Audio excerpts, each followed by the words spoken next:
khubarada iyo siyaasiyiinta dalka Mareykanka ayaa ogaaday mid ka mid ah gantaalaha loo isticmaalay lagu burburiyo maraakiibta dalka Mareykanka lagu hagaajiyay dalka Shiinaha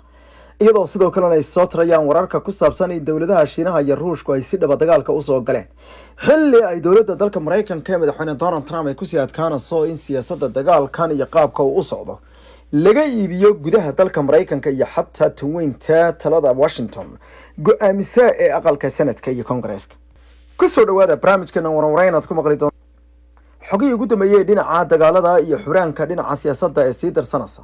dagaalada aadka u baahan ee ka sii socda gudaha waddankaasi Iran iyo sidoo kale guud ahaan wadamada caalamka Carabta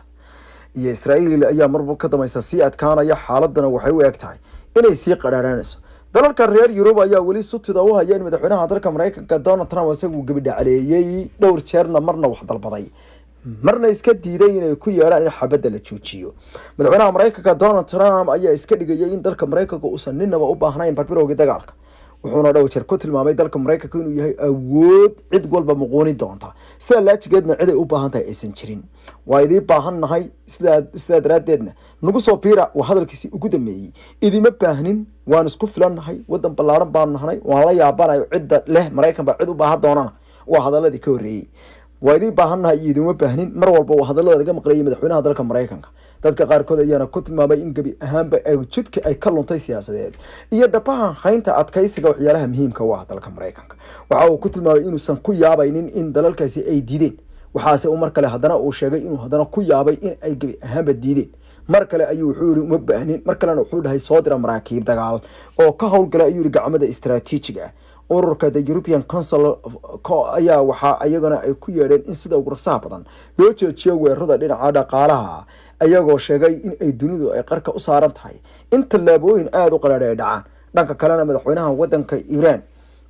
Mas'ud Pezeshkian ayaa sheegay in weerarada dalka Mareykanka iyo markaasi mas'uuliyiinta kale ee wataan ee ka dhanka ahaa hogaamiyaashii wadanka oo lagu qaarajiyay hogaamiyihii ugu sarreeyay wadanka iyo xubno kale wada muhiim ah ay burburiyeen sharcigii iyo kala damayntii caalamka sida daraadeedna dunida oo dhan ay ahayd inay arrintan hal meel uga soo jeesato isla markaana in qofna uusan ammaan ka noqon doonin mustaqbalka in ay gacanta qof kale uu ku baxo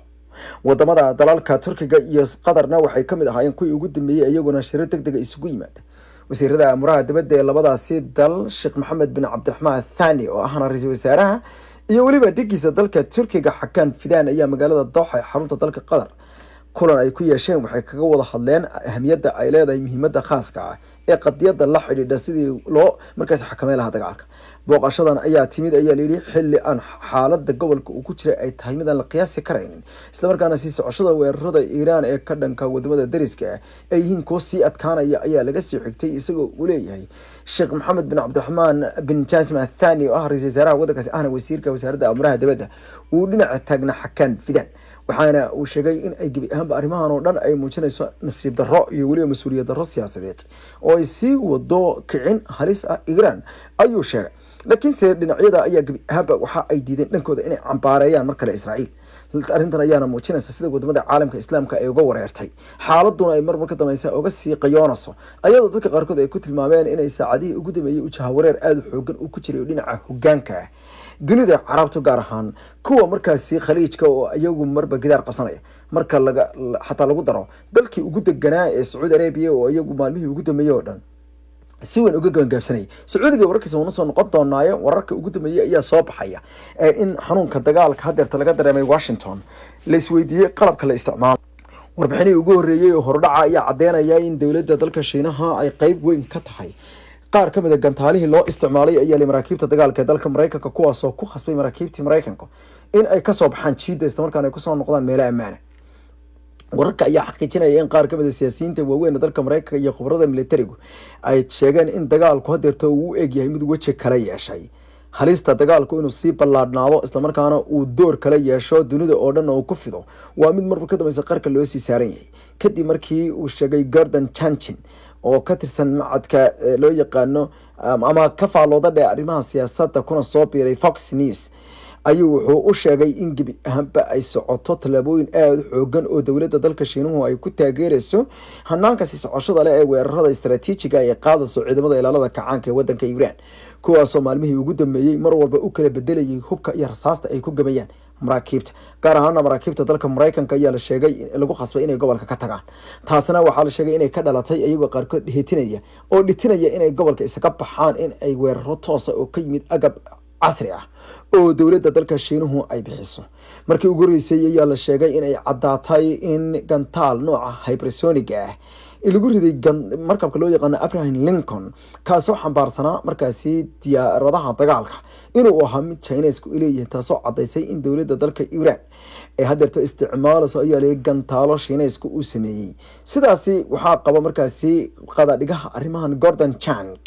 oo ku sheegay in ay marakan dagaalku uu macno weyn oo u yeeshay gantaalaha iyo hubka casriga ah ee dowladda dalka Iran ay ka heshay Shiinaha ayaa dhinaca kalena waxaa la sheegay in gebi ahaanba ay si dadban iyo si toosaba ay ugu lug leeyihiin sidii Iran ay u difaaci lahayd dhulkeeda iyo sidoo kale inay badaba ay ka erido Mareykanka. dowladda Mareykanka iyo madaxweyne Donald Trump ayaa ka dagaalamay isla markaana warbaahinta qaarkood weeraro ba'an ku qaaday kadib markii ay warbaahintaasi ay si weyn ay u sheegeen in ay waxyeello waaweyn ay gaadhay qaar ka mid ah maraakiibta dalka Mareykanka, ayagoo sheegay in markabkii USS Abraham Lincoln ay gaadhay dhibaato aada u xoogan, diyaaradona ay wax ku noqdeen, sidoo kale shacab qaar ka militariga ay wax ku noqdeen. dowladda Mareykanka ayaa ku hanjabtay in ay gebi ahaanba warbaahinta arrintaasi soo saartay ee kala noqon doonto xataa waxa ay ugu yeedheen markaasi liiska ayay yiraahdeen markaasi laysanka ama shatiga shaqo ee warbaahineed si aysan gudaha Mareykanka aysan uga howlgelin. laakiinse dowladda Mareykanka ayaa diiday inay cadeyn u keento wax burinaya hadalkaasi. ugu dambeyntiina dowladda Mareykanka ayaa si dadban u qiratay in markabkeedii weynaa US Gerald Ford uu ka soo baxay jiida dagaalka shalay toddobaadkan kadib markii ay soo gaadhay dhibaato dhinaca dabka oo ay sheegeen in aysan haba yaraatee isan ka dhalan weerar lagu soo qaaday ama uu ahaa non-combat fire, kaasoo ay sheegeen inuu dab ka dhashay ahaa mid weerar aan ahayn.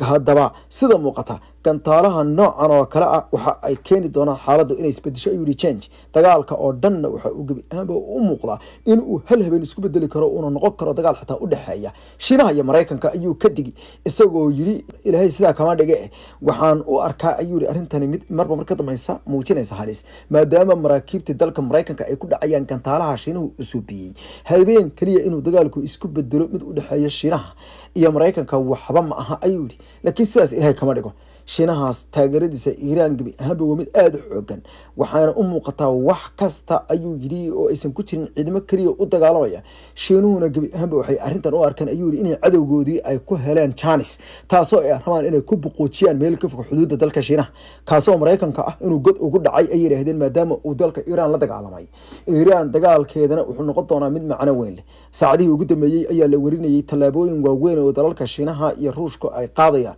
ayadoo la sheegay in ay shaqada kala qaybsadeen. dowladda Ruushka andhaho ayaa warwareyn xogsiin iyo sidoo kale xuraamista goobaha ay ciidamada Mareykanku marba u baxsadaan ama ay dib ugu gurtaan ama ay ka soo dagaalamaan u qaaday, halka la sheegay in xukuumadda wadankaasi Shiinuhuna ay tiri agabka dhinaca tiknoolajiyadda iyo hagitaanka gaarsiinta qaar ka mid ah ay yiraahdeen agabyada waaweyn ay u baahan yihiin waqti xaadirkan, gantaalo iyo sidoo kale ridayaal cabiran iyo GPS yo hogaaminaya ama jiheeyaal ayaan ku caawinanaa Iran ayaana u muuqata in dagaalkeeda uusan hadeerto fari ka qodnayn.